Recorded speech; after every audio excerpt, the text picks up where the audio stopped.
Hello guys, magandang gabi naman dito sa Los Angeles, California at magandang umaga naman po dyan sa Pilipinas at sa lahat ng sumusuporta po sa atin sa buong mundo. Magandang umaga po, magandang gabi o magandang hapon po sa ating lahat. So, talagang sadyang napakabilis po ang karma, di ba? Yung babae na nagbasa doon sa interim release ni Tatay Digong dati, si Judge Carmen Carranza, isa rin po siya na napatawan ng sanction dito sa Amerika. Ang akala ba naman nila kasi sila yung makapangyarihan sa buong mundo, guys. Kung kaya't akala mo kung sino silang naghahari-harihan. Yan din si Conte, yung nguso. Ang tawag ko diyan si Conte, yung nguso eh. Akala mo din kung sino din yan.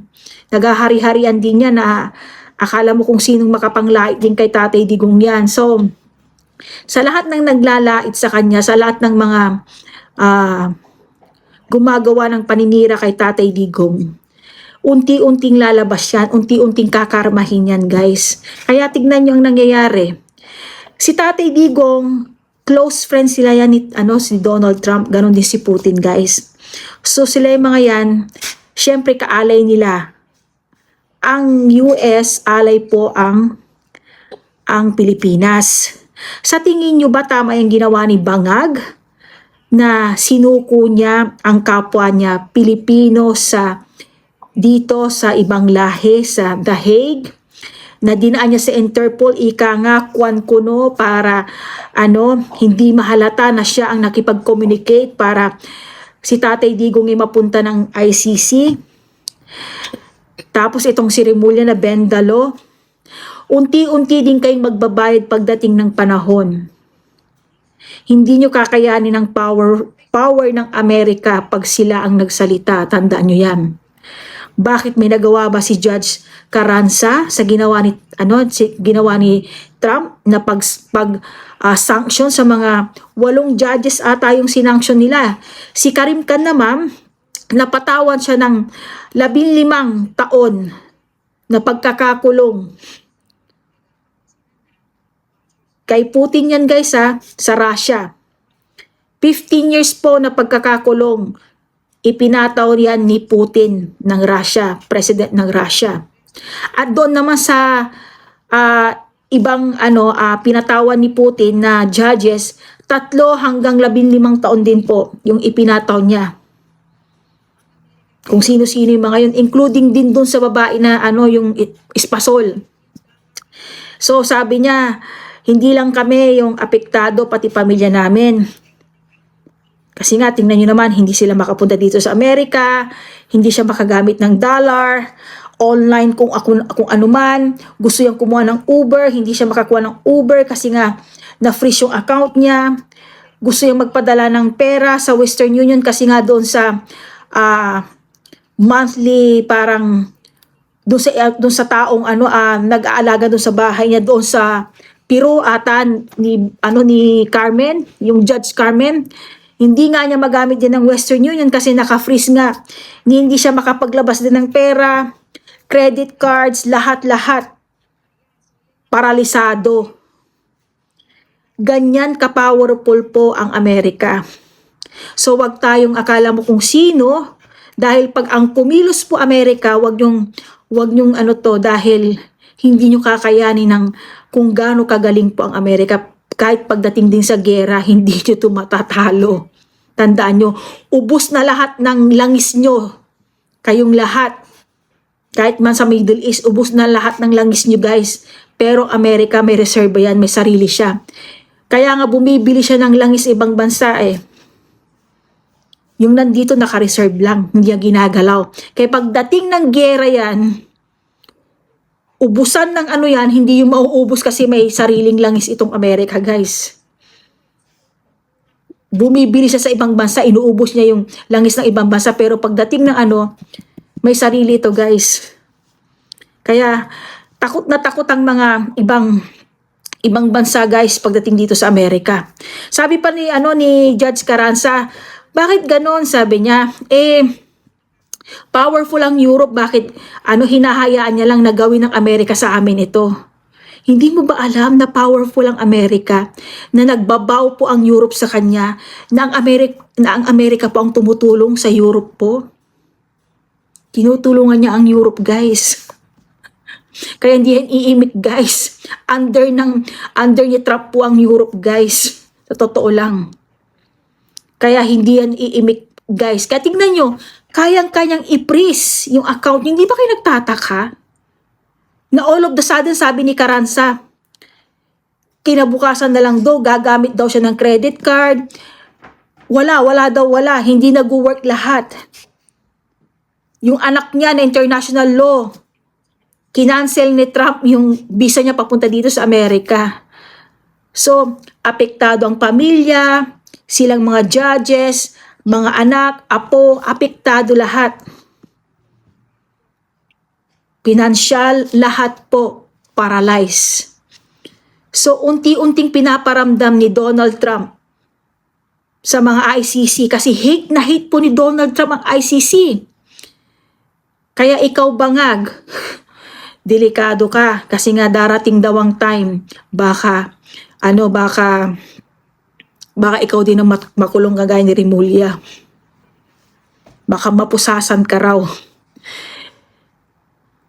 Kasi pag nalaman nila na may pagkakamali kayo sa pagdadala ni Tatay Digong dito sa Amerika, which is dito sa sa The Hague, which is talagang kidnapping naman yung ginawa nyo, hindi dumaan sa proseso eh.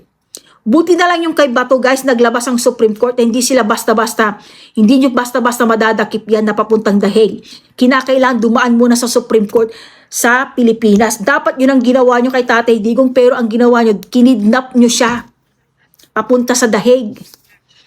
So pag nalaman ni Donald Trump yan, na mali ang pagkakapdaan ng proseso at may kinalaman ng gobyerno, delikado yan si BBM. Sa totoo, iniwanan na ni Trump niya si BBM eh. Hindi niya lang alam ang laro ni Donald Trump. Tinitignan niya lang ang kapasidad ni BBM, lalo ngayon, alam niya na bangag. Alam niyo naman si Trump, hate na hate niya yung mga drug addict, guys. Nalaman niya na balitang-balita sa buong mundo na drug addict ang presidente ng Pilipinas. So nakakahiya, guys. So pinagtatawanan na yan, guys, ng mga iba't ibang presidente sa iba't ibang bansa. So saan na yung mukha ni BBM? Ngayon pa-photo up lagi yan dito sa social media. Dati hindi naman niya ginagawa. Alam mo, BBM, basang-basa ka na.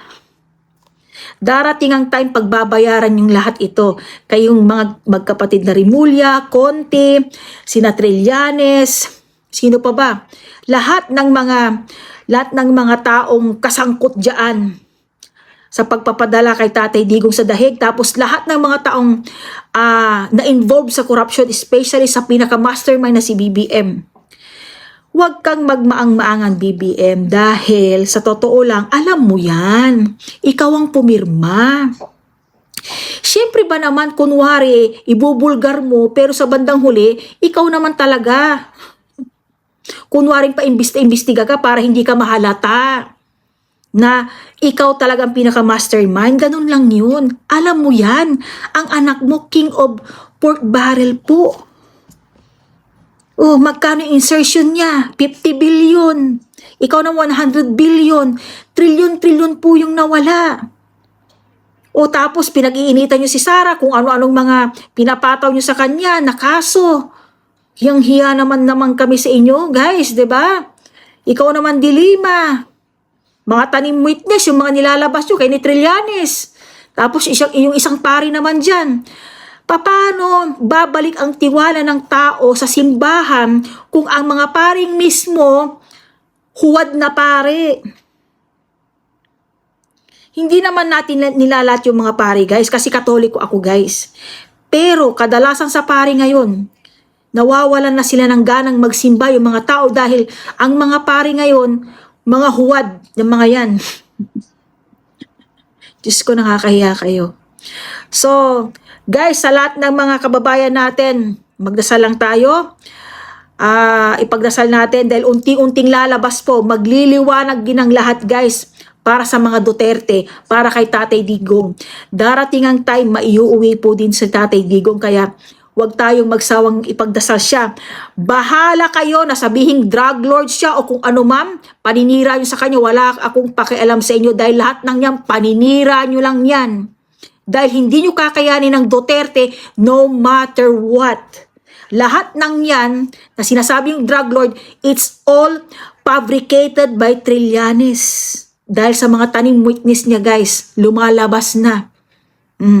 Nagsisikanta-kanta lahat ang mga tanim witness niya. Na kung, alam mo Trillanes, naku na talagang siraulo ka talaga sa totoo lang. Wala talaga akong masabi sa pagkasiraulo mo. Wala nang naniniwala sa'yo. Ni Mayor, hindi ka nga nanalo guys. Diyos ko, nakakahiya ka. So guys, yun lamang po. At bahala kayo mga loyalista. Wala akong pakialam sa inyo. Opinion ko to. Opinion naming DDS ito. Bahala kayo na manggalaiti sa galit. Wala kaming pakialam. Dahil alam namin pag nagpo-post kami ng mga ganito, nang gagalaiti kayo, nandyan na kayo. Mga trolls, pinapasabugan ako ng trolls. Diyos ko, tuwang-tuwa naman ako. Hindi ko kayo papatulan kasi pag pinatulan ko kayo, nag-reply ako sa inyo, malaki ang bayad doon pag nireply ko kayo. Hindi ko kayo papatulan para wala kayong bayad. Ganun lang yun. Diyos ko, parang hindi ko alam yan. So yun lamang guys, magandang gabi sa ating lahat. Los Angeles, California.